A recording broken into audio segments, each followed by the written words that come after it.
Well, welcome again, everybody. I'm Emily Richmond, EWA Public Editor, and I want to welcome you and thank you for joining us for this webinar on the ins and outs of state teacher retirement plans. Before we begin, I just want to go over a couple of quick pieces of housekeeping. If you have a question for any of our speakers, you can type them into the question box in the GoToWebinar control panel that's on the right-hand side of your screen. If you have time, please include your newspaper affiliation or your organization when you ask your question. And you can ask your question at any time during today's presentation. We'll get to them during the Q&A portion at the end. As soon as the webinar closes, you will see an evaluation survey. Please take just a moment to complete it. Your feedback is very important and it helps us to plan future content and also improve our offerings to you.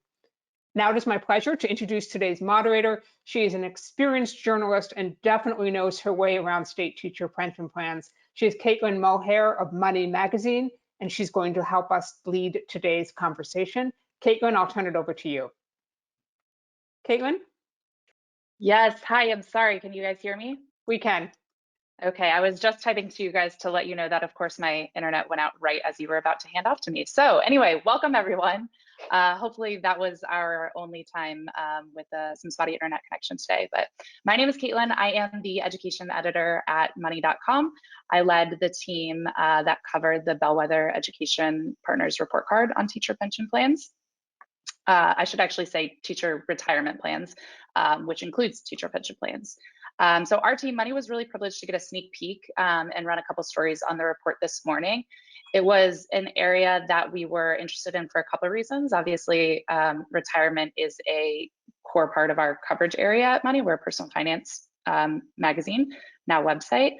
But beyond that, there are a couple of reasons that this sparked my interest. One, I'm not sure that many people realize that a large portion of teachers don't qualify for Social Security. I'm sure that's something that you're going to hear more about on this call. Beyond that, I'm sure you've also heard about some pension reform in recent years that has the result of which has made them less generous to newer cohorts of teachers. And so I think the takeaway of that is that while some people, right, including many of our readers, might assume that anybody who goes into teaching today is kind of guaranteed, is one of the few, frankly, workers who's still guaranteed a high pension payout when they retire, that may not be true for everyone. And so our coverage really focused on trying to parse out the characteristics of what makes a good retirement plan for a teacher and who is served by the plans as they exist now. We thought that it was an interesting, frankly, breakdown of the states that are at the top of the ranking, with South Dakota as the #1 state, which I'm sure Andy is going to tell you a little bit more about here. And we also wanted to, I guess, consider the extent to which teachers are planning earlier in their career for how much pension payouts they might get upon retirement. So part of our coverage also offered a little bit of advice to teachers in terms of figuring out whether they qualify for Social Security, understanding how their pension formula works, as well as exploring some of the supplemental retirement plans that teachers have access to. So now I'm going to go ahead and introduce our speakers today. We have Andy Rotherham, who's the co-founder and partner of Bellwether Education Partners. He's a co-author of the new ranking that came out today. And we also have Rob Weil. He's the director of field programs for the American Federation of Teachers. Andy, I'll go ahead and let you take it away and tell us a little bit about what you guys found. Kaitlin, thank you. And thanks for everyone who's joining. And I really appreciate Rob being here. I worry that like a plurality of people who actually care about pension policy are on this call, just as panelists. As Kaitlin said, it's not an issue that gets a lot of attention, but in terms of people's lived experiences, it matters quite a bit to their retirement planning, at some measure, depending how long they teach, and for some people a great deal if they choose teaching, or teaching chooses them as a career. So just briefly, if you're not familiar with Bellwether, we're a nonprofit professional services firm. We do research and analysis. This is the kind of field-facing work we do. We also work with states and school districts and foundations and others doing strategic planning and strategic advising. There's about 60 of us. We work around the country. You can look at our website and learn a little bit more about us. There's also a list of all of our clients and funders. If you're interested, that's all up there. So I want to quickly talk about sort of why we did this. A couple of reasons. One, this issue doesn't get, we don't think, enough attention, and to the extent it does get attention, it is often about the wrong things or things that are just an incomplete piece of it. So, for example, we hear a lot about the funding level of these plans. In our rankings, we take that into account. But there are bigger problems than just the funding level, and it's entirely possible that you can have a state that actually has adequate funding, but the plan doesn't work very well. And you can also have plans that are actually pretty good, but state policymakers have not met their obligations to fund them properly. And so we want to shed attention on things like that. There's a raging debate, which I'm sure we'll get into with some questions and so forth about, like, is the answer defined benefit plans like traditional pensions, or is it defined contribution plans, like 401ks? And we think that debate obscures more than it reveals, because it's entirely possible to have pension plans that work well, as you can see in this ranking, and it's entirely possible to have very poorly designed hybrid or 401k style plans. It's about the composition, and that's why we went through the various elements. And then third, you will hear a lot of this debate about, not the debate, not us here, but just the general debate about pensions, about that pensions are gold plated. And you hear critics talk about that these are gold plated Cadillac pension plans for teachers. And you hear their defenders of pensions often talk about these generous benefits that people want to take away. And I think, as you can see here, like, it's not a gold plated system. Fewer than 1 in 5 teachers get a full pension. It's often not adequate for different reasons. And we think that gets obscured. So that's why, those are the reasons we decided to do this. Obviously, ranking pension plans is different than, say, ranking cars or universities. You can, if you really are obsessed with going to, say, a top 10 college, you can go to that place. It exists, and you can do that. Or if you want to get the car that gets the best safety ratings or the best fuel mileage, you can do that.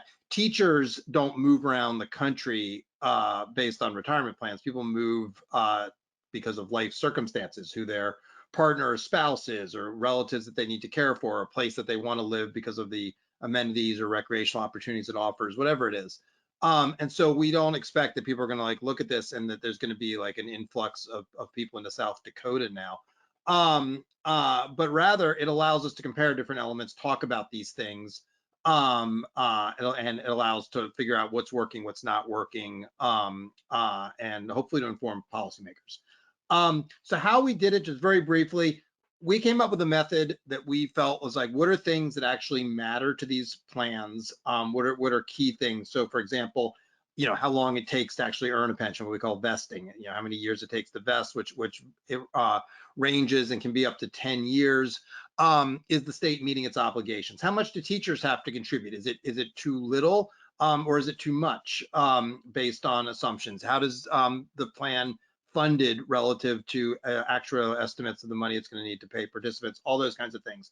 So 15 variables like that we felt were important. And then 4 profiles. And those 4 profiles are how the plan would work for a short-term teacher, for a midterm teacher, for a long-term teacher, and for taxpayers.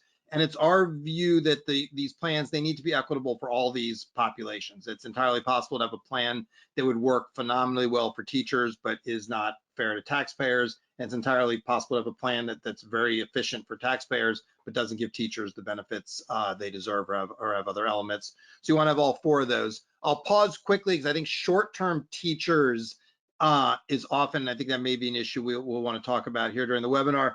There's this assumption that, like, short-term teachers are all 2-year teachers or TFA teachers, whatever, even though most TFA teachers actually stay on for longer than 2 years, but it's created this perception. In the case of pensions, short-term teachers can be 5-7-year teachers, depending on the vesting period in your state.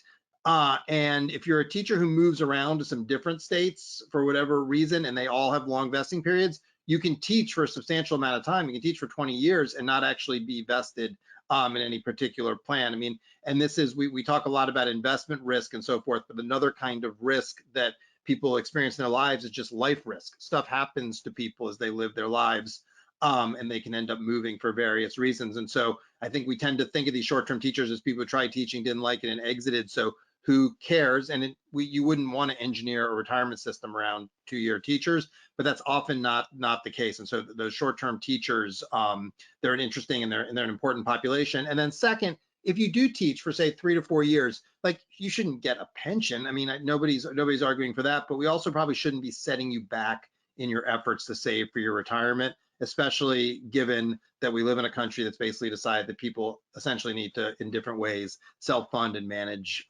their own retirement. That's the dominant approach to policy right now. So those four profiles. And as you saw, I mean, I think there was some surprises, I think, among the states that popped. I think one of the things that we, we didn't set out to highlight particular states, and I think you will see that some of the states that did very well in our rankings are not states that are particularly popular among some pension reformers. But I think you got to what our states show in that top ranking is you can have a good system. It can be a traditional pension system. It can be a hybrid system that gives options. It can be in different political contexts. There's red and blue states represented there, and that it really is these elements rather than some of these frames. I think the states that didn't do well, you see a couple of elements in common that we can get into. One, as Kaitlin said, is this issue of Social Security. And this, I think, is another one of these things that people, there's a perception about it. Most people assume everyone's in Social Security because most people do. I suspect everybody on this webinar is participating in Social Security, but almost 40% of teachers don't, and large entire states don't. That can be a challenge in a couple of different ways, but in particular, if you happen to be in a state with a long vesting period and you don't participate in Social Security, you can work for some time and really be behind the 8 ball on your retirement savings. Those states also, you saw pension issues with pension debt, and that's an issue that is commonly laid at the feet of the teachers unions in the debate, but the teachers unions don't actually fund the plans. It's state legislators who have an obligation to fund the plan at an adequate level, and often are not, because that's an easy thing if you're a policymaker to kick down the road, because it'll be on somebody else's watch and you can spend that money on something else now, whether that's a tax cut or some kind of a benefit, rather than paying off these obligations that somebody will be left for somebody else to deal with. And then third, this issue of vesting periods and how long. And then a really interesting thing is there are rules that limit how long you can withhold the employer's share of someone's employer contribution of someone's 401k in the private sector. They don't cover the public sector. And that's why you get these vesting periods of 7 or 10 years. And I think, do you want a vesting period that's immediate? Well, that's a issue of judgment. I can say, like at Bellwether, people vest immediately in our retirement plan because we think that's important. You can also argue that the other way, but it is hard to argue that like 10 years makes sense as a vesting period. So states that didn't do well, they tended to have those longer vesting periods. So Kaitlin, that's kind of an overview. One thing, I know we have a lot of state reporters, and so I just wanted to say, it will probably not surprise you. I hope it doesn't surprise you. I have not memorized all the state profiles in depth. I'll have to refer to them. And so what I was thinking we would probably do is if you have questions about a specific state and some element, follow up. We will make ourselves available to work with you and answer any questions you have and explain the underlying assumptions. I think it will take all of our time to answer specific state questions on this, in part because I'll have to go back through and look at the data, because it's a lot of elements and I can't keep them all in my head. And so I wanted to make that offer up front. If you have questions like that, follow up and we will make sure everyone gets answered, and we'll take as much time as anyone needs to help explain that. Yeah, great. Thanks, Andy. And I know Emily shared a link to the report. Every state has a profile page of that and that report that sort of outlines obviously where they rank, but also the data that Bellwether looked at go ahead. And do you have a— Kaitlin? Yeah, I'm sorry to interrupt, Kaitlin. Just to let you know, we are having a technical difficulty with the cameras in that our attendees cannot see anyone at this time.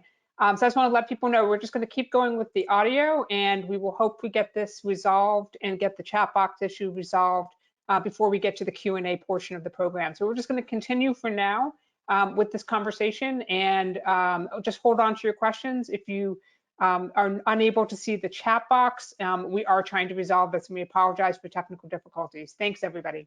In my case, that's probably a feature, not a bug. So it's probably Appreciate that, Andy. And my apologies to participants and the presenters as well for this issue. We are working to resolve it. So folks, just stick with us if you can. Thank you. Whenever we talk about these kind of things, I want to start with, just the overall thinking. you know, whenever we talk about teacher finances or financing part of teachers, I always go back to a visit I was lucky to do with the Minister of Education in Singapore. And we talked about the financing of how they do all these different things in Singapore. And his philosophy, what he said was, if our teachers are going to spend time worrying about something, we want them to worry about teaching kids and not paying their bills. So we want to make the system support them enough that they're paying their attention to what's going on in the classroom, not basically what's going on in their checkbook. And I know we're not Singapore in any way, shape, or form, but I think the philosophy there is a good one, that because when you start talking about pension or retirement or those kind of things, there's a philosophical approach that you have to agree to. And I think that's what, when you talk about just putting numbers to things, sometimes you lose the philosophical approach to stuff. And what are you trying to accomplish? And so I think that shining the light on the issue and putting on radar, I mean, like this has been, people have been talking about retirement reform, not just in teachers, or I remember when George Bush talked about replacing Social Security with 401ks, and this is something that's gone across for many, long time. So I don't think this is like a brand new thing, but it's interesting when you look at how other people look at it. One of the things that was mentioned, and far be it from me to always, to agree with Andy and others sometimes, but what we have seen in the efforts to reform teacher pensions is always the teachers coming out a little bit less better off. It always seems to be that way. And everybody talks, I mean,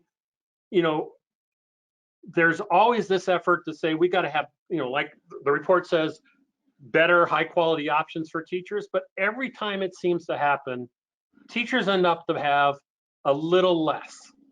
And when that happens time and time again, over and over, you kind of get the feeling that this really isn't about reform as much as an effort to kind of lower all boats. And that's a real question I have. But let's talk a little bit about the Bellwether report. I look at it this way. Bellwether decided to build a camera to take a snapshot of teacher retirement systems. They created the lenses, they created the filters, focus on the aspects of teacher retirement they think are important. And not surprisingly, if the AFT did one, I think we would put different point values and different things to different things, and maybe not use the same filters or the same lenses. I think, or I should say I think, but I know that the Bellwether report really focuses on how equal it is across the career for teachers, more new, what younger teachers or less experienced teachers, and middle career teachers, I think they call it, and then teachers closer to retirement. We tend to think of that the retirement system is designed to keep people in the profession, designed to say to them, if you do this job, if you make the commitment to the children of the state, there's something at the end for you that is relatively good. And we value that commitment. At the AFT, we believe teaching is a career. We believe there are, like Andy pointed out, people that move around and different things. But we're talking about trying to create a system that is beneficial to all the teachers, the kids, the system, the state, the community. And I think sometimes we have to remember that the point of retirement systems is creating a solid retirement at the end for people who have made a commitment. Now, we're not opposed to looking at all this stuff, but there has to be a secure retirement at the end. And what we've seen is a little bit of, not a little bit, in some states, a lot, an effort to remove that security, remove that. They talk about a shifting risk and those kind of things is a very common what you hear in pension reform conversations, that we have to shift the risk. I think that we have to say that pension systems are important to the system overall of keeping good teachers in the system and keeping them as long as we possibly can. I can speak personally to some of the things that was discussed earlier. I taught in Colorado for 20 years. Colorado is one of those states that we don't buy into the Social Security system. Teachers are not allowed to participate in Social Security. You buy into a system called PARA in Colorado. And even though I was in the system for 20 years, and now I'm in Social Security, there's also stuff in Social Security that limits when you bring private or public pensions to it. There's, if you're familiar with the WAP, what's called the Windfall Elimination Program in Social Security. So all these things, all these factors must be part of the decision of what we're going to do and how we're going to move forward with teacher pensions. I think the report gives too many poor grades to systems that provide retirement security. And I think that's a function of the numerical system, that if you have 15 different factors and providing a secure retirement to the teachers at the end of the career is one of those 15 factors, I think you lose, perspective on what you're trying to accomplish with the program. I think but I do believe the report does a really good job talking about a lot of the very difficult, complex issues, even though they do talk about them in very simple terms, but like stuff like the trade-offs that have to happen when people are making decisions about pensions. That is, I guess this is a question, and this is kind of implied in the report. When you talk about those trade-offs, is it really an effort to create high quality programs for all teachers? Is that a shared goal, or is this some kind of effort to kind of talk about those things? But in the end, like we see, it always seems that the teachers come out with a little less. I mean, you can speak about the Colorado system. I think right now Colorado has 7 tiers in their retirement system. That should say volumes to what some of these reform efforts are about. I also, one of the things that comes up is about the portability. I think that is absolutely, that has to be, it's an important topic to discuss, and what's the right level to push portability. But everybody, I'm not just talking teachers, everybody who changes a job has to think about all these factors when they change jobs. All the different things that go into changing jobs, their emotional well-being, job satisfaction, career advancement, healthcare, and yes, retirement, portability. You have to think about those things. I personally can talk about this because when I decided to leave teaching in Colorado and come to work at the AFT, I had to think about all those things and talk about what is going to happen with retirement. I think people have to do that in a lot of jobs besides teaching. And I think that it behooves everybody to do the pros and cons and do the list and see how it's all going to work out. Because you might, even if you're in a 401k job outside of teaching, the new job might have, your 401k might be less valuable, or the employer gives less. I think all those things are important. And you also have to talk about healthcare and all those other things. So I think those issues are important too when you talk about the portability issue. But I still believe that when we look at pension, it's about trying to create a system that for the vast majority of teachers provides a secure, reasonable retirement income after they've made a commitment to teaching. And I'll stop there. Great. Thanks, Rob. So I have a few questions for both of you guys. And I just want to put a quick plug in. I believe that the great staff at EWA had fixed the issue. So if you guys have questions, please do put them into the chat box now, and we will get them answered for you. So Andy, I want to start with you. I want to go ahead and just ask a question based on a comment Rob made. And that was about, the reforms and the changes that we've seen to pensions so far. Most of them have resulted in teachers getting less for retirement. And so my question for you is, do you think it is possible particularly for the states that are scoring poorly in your ranking, can they make changes that will improve their system without also taking away from long-serving teachers? Yeah, so I mean, I totally agree with Rob, and you see this. Rob talked about Colorado and all the tiers. You see this in a number of states, and it's a problem. I would suggest, though, it's in part a problem because of something Rob raises, which is this philosophical approach.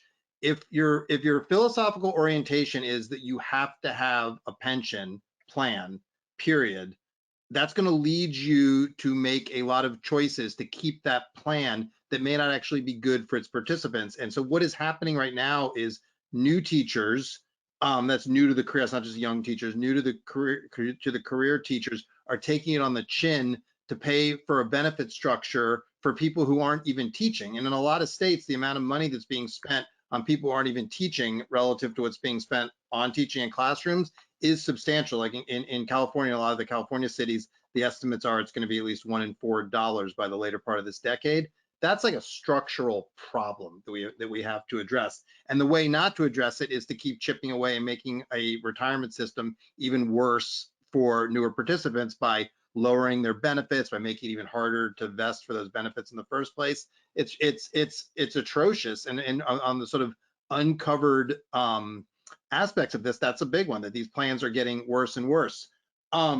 What we need is some kind of a grand bargain. And I think people who think if your goal for pension reform is simply to save money, which is another sort of one of these philosophical approaches that some people have, that's going to lead you to a different place. And I should also add, if your approach is that it has to be a 401k style plan, that's going to lead you someplace else. And you can address the portability issues within within a structure with pensions. So these philosophical approaches that people bring to it, Kaitlin, are part of the reason we're not seeing a lot of progress. What we need is some pragmatism. And what does a grand bargain look like that gets these plans onto firmer footing, provides adequate benefits, transitions to a more sustainable plan, and that will cost more money. And I think that last piece, people tend to want to avoid that.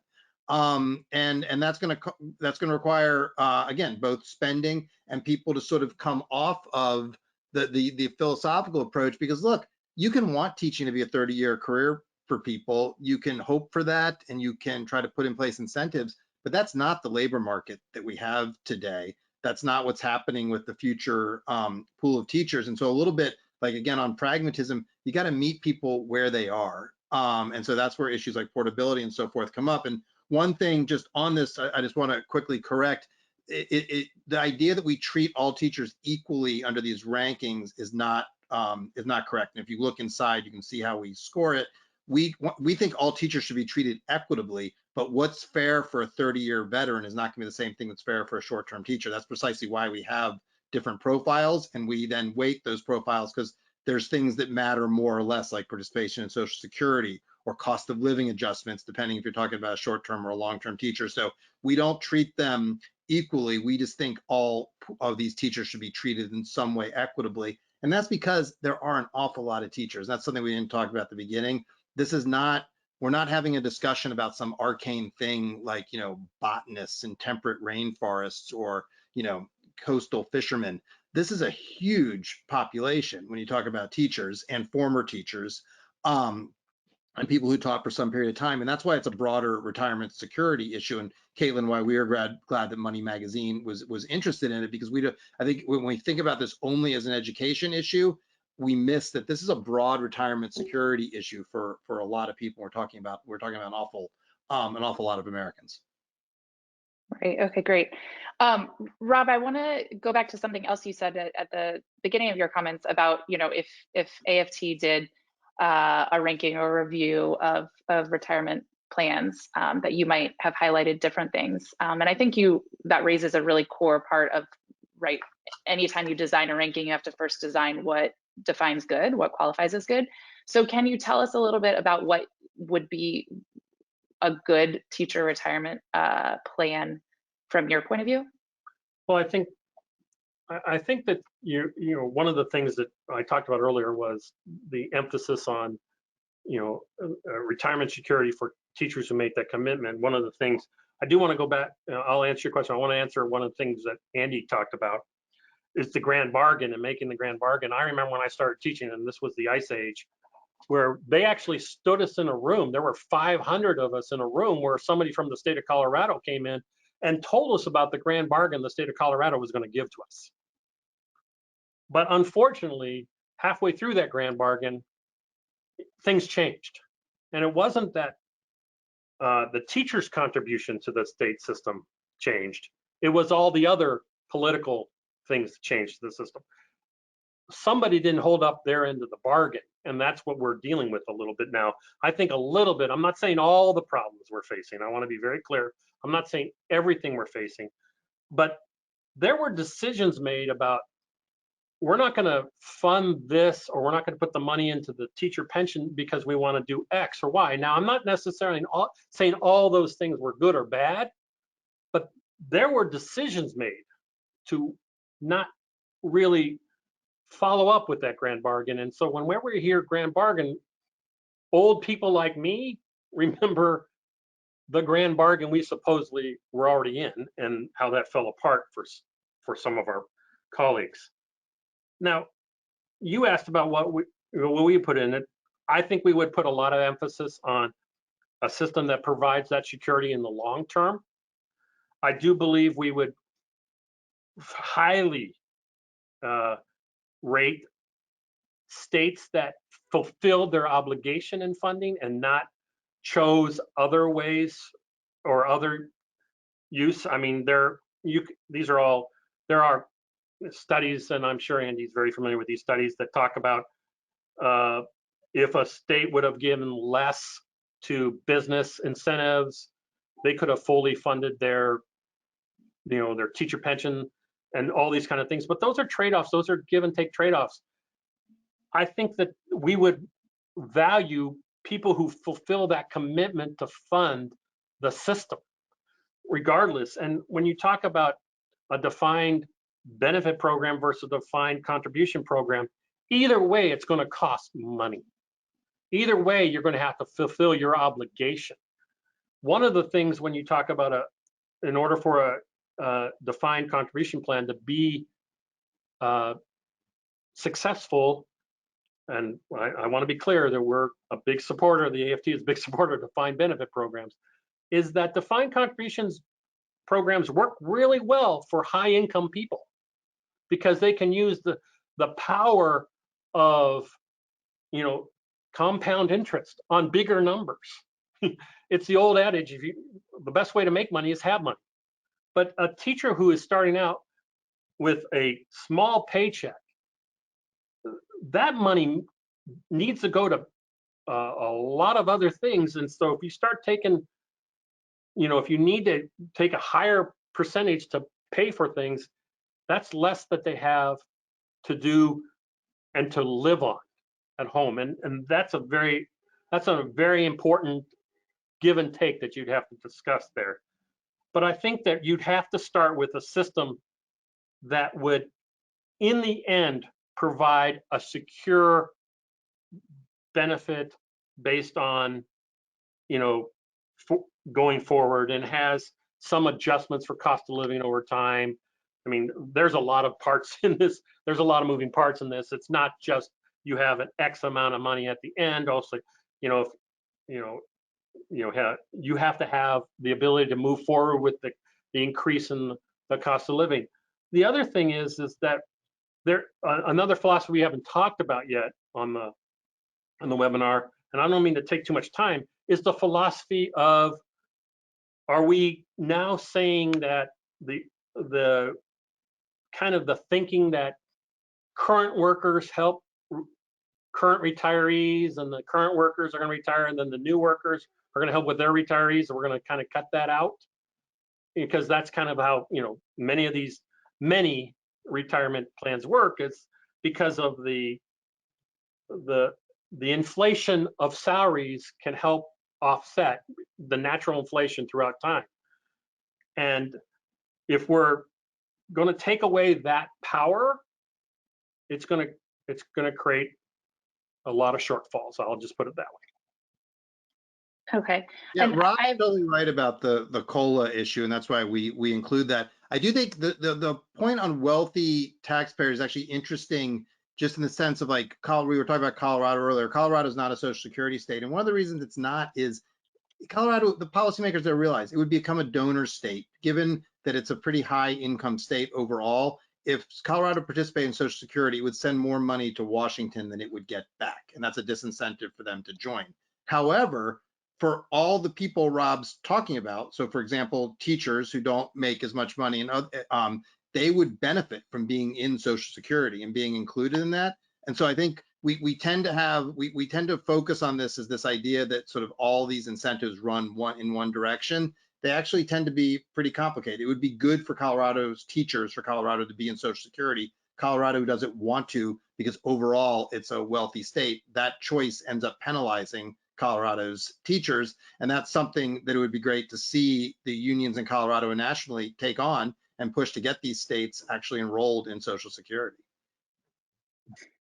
Great. And I just want to, I realized as you were talking, Rob, that we might be sort of jumping into the middle for some of the audience members if they aren't well versed on retirement plans. So the defined contribution plans that Rob was talking about are very similar to a 401k that maybe you have at your work, hopefully, though a lot of private sector workers do not.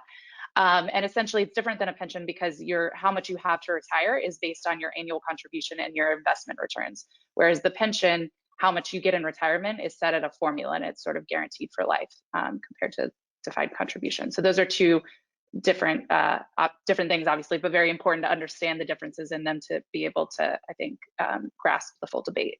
Yeah. Rob, I had a quick you should probably mention the 403Bs. I mean, you guys did a really nice sidebar today on retirement security, because that's another thing that tends to get conflated with them, but they're different. Sorry, you're the moderator, but now I'm asking you a question. That's okay. No, that's okay. And I was going to mention that too in my tips to reporters. But Rob, one thing I was going to try and push you with is the idea of a secure retirement is a little bit of, I don't mean to say vague, but what does that mean? Like, can you give it? Does that mean like a full income retirement, replacement for somebody who retires? I think that when you talk about replacement ratios, I think Money Magazine would be, money people would understand this. A replacement ratio is 70–80% would be a better replacement ratio, meaning that you would get 70% or of your income or whatever, a replacement ratio. I mean, I think that when you look at you can look at the Bellwether report, and they do have that all the way down. They have the income replacement ratios, and those are I know people might not understand what that means and what it is, but I'm telling you that is a huge number and a huge part of how important these are. And and one of the things that kind of stuck out for us was Kansas, who did meet in the middle in the ratings, has a replacement ratio of 12%. And you're going like, ugh. Even with Social Security at a 40% replacement ratio, you're still at 52%. I mean, I'm oversimplifying it. I understand that, but I'm oversimplifying it. But still, that's tremendous. That's tremendously less than what would be considered a secure retirement at the time. Yeah, certainly. And one thing I found interesting about the report was to look at those replacement rates by, and even comparing, maybe apples to apples a little bit. Even if you look at traditional defined pension plans, the salary replacement rate, after 3 decades of teaching can range from anywhere from like 50% all the way up to 100% in the most generous states. So so if you're a teacher that's working in one of those states that falls in that 50%, 60% range, it really is possible that you're going to have to do some supplemental savings if you want to hit that recommended 70 to 80% that Rob mentioned in terms of a secure retirement. I want to transition to audience questions in a couple minutes, but first I wanted to also give you guys some ideas for stories for some of the education reporters on the call. One of them, Andy kind of teased a little bit there, but one of them actually doesn't relate much to pensions, but is one of those supplemental savings tools I mentioned. And those are 403B plans. That's like the nonprofit sector's version of a 401k plan. And particularly for the ones offered to teachers, they're sort of notorious for how complex they can be, and also for how high the fees are in some of the plans. And so I think a really great story would just be to go to the school districts in your coverage area and look at the 403B plans that teachers there are offered.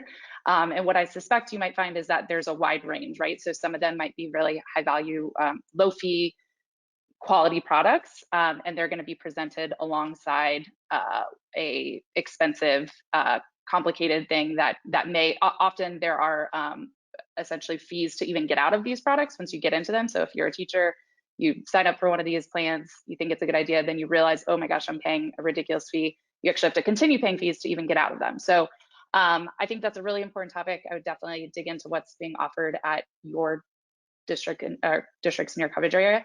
And there's a nonprofit called 403B Wise that this is the only topic that they focus on. So that's a good resource to get you going. Another good idea, we've talked a lot about Social Security and how important that is for helping people plan for a secure retirement. So there are, I think it's a dozen states that just completely don't participate in Social Security, but there are a few that leave that decision up to the districts. And so I think what would be a really fascinating story if you, report in one of those states. I know Georgia is one of them, Rhode Island is one. I'm forgetting the last one, but it's in the Bellwether report, so you can check. I would love to go and look at 2 districts and compare side by side how is the retirement planning different for a teacher who has access to Social Security from one who doesn't. Do they know about that? Are they making different decisions? Or how are people who are retired from both of those districts, what sort of income are they living off of? Are they able to pay their bills? Things like that. I think that could be a really great, essentially like natural experiment of how important Social Security is to helping teachers plan for retirement. And then the last one I would just say is that I think that this is a topic, like so many things in education, where there's a lot of wonks talking about the issue. There's a lot of policy papers on the issue, and that I don't think that there's as much coverage of how teachers are really understanding and interacting with these retirement plans. So that's something that I wish we had more time to do in our coverage, in terms of reaching out to teachers, asking how well they understand what their pension covers, seeing if they've run the formulas to see what they might retire with, if they know whether they're qualified for Social Security, if they're saving in alternative plans, things like that, and or if they're upset about the fact that if they leave in some of these states, if you leave before 10 years, they understand that they are not actually going to be qualified for any of the formula-based benefits, that they'll only get their contribution back, things like that. Because again, it's really easy for people who study pensions to raise these as the most important issues, but I'm really curious about how teachers feel about that. So with that, I will hand it over to Emily. I think that she has some audience questions. Thank you so much, Kaitlin. That was terrific. Your ideas are fantastic. I'm not surprised, of course, from Rob and Andy. So I'm going to pull together some of the questions that we've been getting from the attendees. But one big question that I have for Andy is, we talked a lot about how reporters can use the data in this report. How should they not use the data in this report? What would be a red flag for you, or something that reporters should be cautious about in either applying or interpreting the data? Yes, that's a really great question. this is a ranking of state retirement plans, because in some cases these plans include hybrid options. In some places, teachers have choice and so forth. And so I think you have to do two things at once, which are going to sound contradictory. You need to look at this in total in terms of how it works as an overall retirement plan. And then you need to look at the specific parts, but I would be very leery of picking out specific parts and sort of reifying them too much, and because they work with other parts. So for example, there's another story idea I'd suggest would actually be a lot of states that don't participate in Social Security, the pensions are supposed to provide an adequate replacement rate for that, for not participating. In many cases, they don't. There hasn't been a lot of oversight on this, even though they're required by law to do this. It's a place that Congress should be exerting more oversight. It's a terrific story for journalists in particular states to dig into. But that's only one, and to look, and is the state meeting its obligation to teachers legally or not? And if not, why not? But that's only one piece, and those things work with these other issues. I think the other thing, look, every state has room to improve. The highest grade was a B, and we made a decision not to grade on a curve and instead to grade in absolute terms. And so I think the other way to use them is to figure out where are the areas to improve. What does that look like? What have been proposals? I know in a lot of states there's been sort of various kinds of proposals to reform, and those to what Rob was saying earlier, a lot of those proposals have all kinds of pluses and minuses and so forth. But I would dig into that, and it sort of lays out a little bit of a policy roadmap. That's the other place. And then third, just this lived experience question, I think, that's why we went with these profiles, because there is not sort of a generic teacher. There's people at different points in their career and so forth. And so what is this actually going to look like? So it's easy to be like, oh, a 10-year vesting period, that's not a big deal. We want everybody to teach for 30 years. That's a big deal. If you teach for 8 years, then you move and you're in a non-Social Security state, that's a big deal in your life. And so I think it is important. It's important to look at those. So we have another question, and I think maybe Rob may want to take the first crack at this one, and that is asking, do pension systems influence teacher retention decisions? I think that, I'll put it this way. I think a lot of, as you get older teaching, you learn more and more about your pension system. I don't think that, new teachers come in, they get their paycheck, and I think it's really hard for them to even know what all the letters mean on the paycheck sometimes, because, when you're in, I apologize for using Colorado so much, you get your paycheck and it has the letters PERA on it, and somebody says, oh, that's your pension. And then you go talk to people, they might think that is Social Security. They might be confused that they don't understand it, because Social Security is not written out in the paycheck either. And so I think as what happens is that when people start out teaching, there's a lot of other things they're most concerned about, and that is being effective in front of the classroom and doing those kind of things. And then as they get a little older, and like Andy's talking about 5-10 years in, all of a sudden can I make this career? Is this financially sound for me? And if I have a family, starts to become very important to people. And that's why, it's not just the pension, but it's all the other financial things, it's the healthcare and all this other stuff.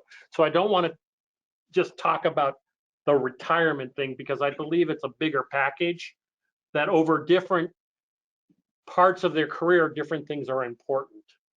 And I think that that's what we see. And that's why when we talk about, I try to put benefits into a bigger picture, because different benefits are important to different parts of people's lives, and for different reasons, and I don't want to get in, you can figure all those out.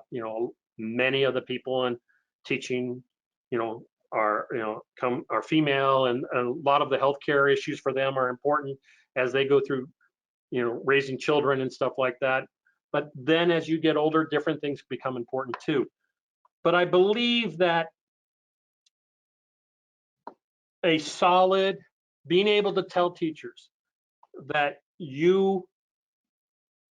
if you stay with this, if you put up with a lot of the stuff that's going on in schools, and you, with all, you know, I'm not going to talk about what's going on in schools today, but if you put on with all the different stuff being hoisted upon you and you stick with it, there is a little bit for you at the end, and something to where the system says, thanks for the commitment you made. I think that's important to teachers. And I think, you know, we do have surveys where, as you know, the different levels of teachers, it becomes more and more important as they grow, but that seems to be common sense to everybody. I'm not going to say that's surprising findings, but I do believe there are findings where as teachers grow, the quality of the retirement system becomes more and more important. Well, So, I you think, know, Emily, there's actually data on this. It's very clear. It affects people's decisions. Teachers retire when they reach a point where it doesn't make fiscal sense to continue to teach and participate in the program. You see this when you look at the data. There's no question. People respond to it. And that one thing we haven't gotten into here, which is a different issue, it can actually incent people to leave who have more to give, and we would want them to stay. That's another problem with these systems. You can lose good teachers who are not ready to retire, would still like to. And in some states, there's different ways for them to continue doing that, but in some places there's not. And you want people to be making decisions based on what they want to do in their life, not to be coerced by a system.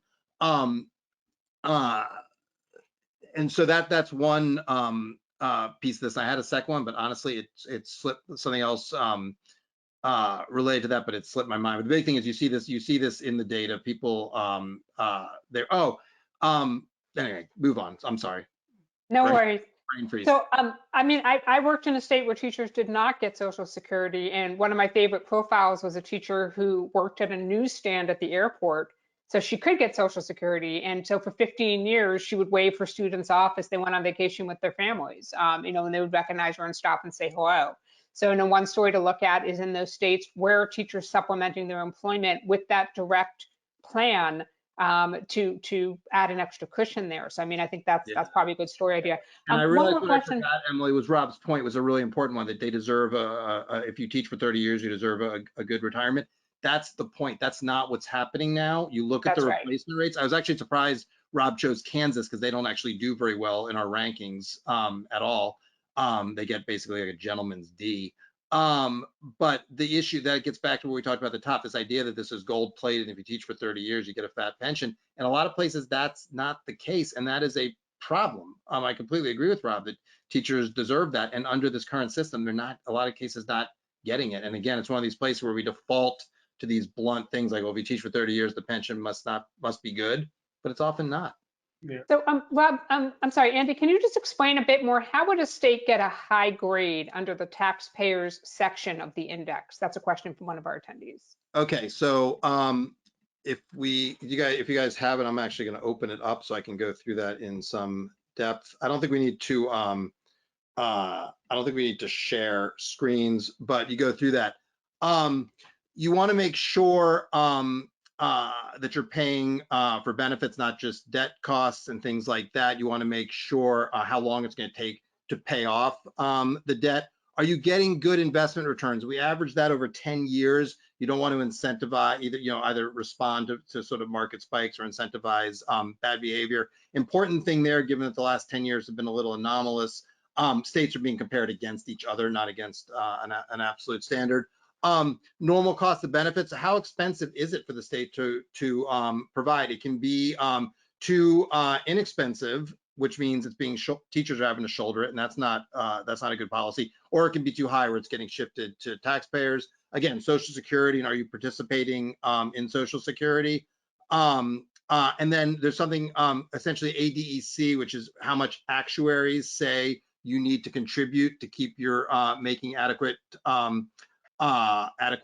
contributions to your plan. This is what we were talking about earlier. In a lot of places, state policymakers have decided they don't have to do that. It'll be somebody else's problem, and it kicks the debt off. And whose problem it is the taxpayers. Politicians come and go. It's not going to be on their watch, but that debt is still there. And again, I think what's important with these profiles, you could do a ranking, and I think you've seen sort of some analyses like this out there that totally focus on the taxpayer. but this is a retirement plan for teachers. And so you have to weigh all these things. It has to be obviously equitable for taxpayers, but also has to work for teachers. And in a lot of places, we've got that it's out of whack in different ways. And we tried to sort of create a composite looking at all those things to call attention to that and to call attention to the various trade-offs in solving that. Thank you so much, Rob. Thank you, Andy. And also thank you to Kaitlin for your participation today. I know that you answered a lot of great questions. On behalf of EWA, I want to thank everybody for participating. I also want to apologize for the technical difficulties which occurred during this webinar. We will make sure that they don't happen again. So thanks to everybody for your patience. A recording of this event will be available later on. A reminder that everything is on the record. You should feel free to quote liberally from this. I added Andy's email to the chat and also a link to the survey. If y'all want to just take a second to copy that now and to let us know how we can improve. I have an idea of what some of you might say, but also let us know what you're looking for in terms of content as well as logistical improvements. We'd love to hear from you. On behalf of the Education Writers Association, thank you again to everyone for joining us. And feel free to reach out to me if you have any questions or concerns. I'm Emily Richmond, your EWA public editor. It's erichmond@ewa.org. Thanks, everybody. Have a great afternoon. Thank you all. Thank you. Thanks, everyone.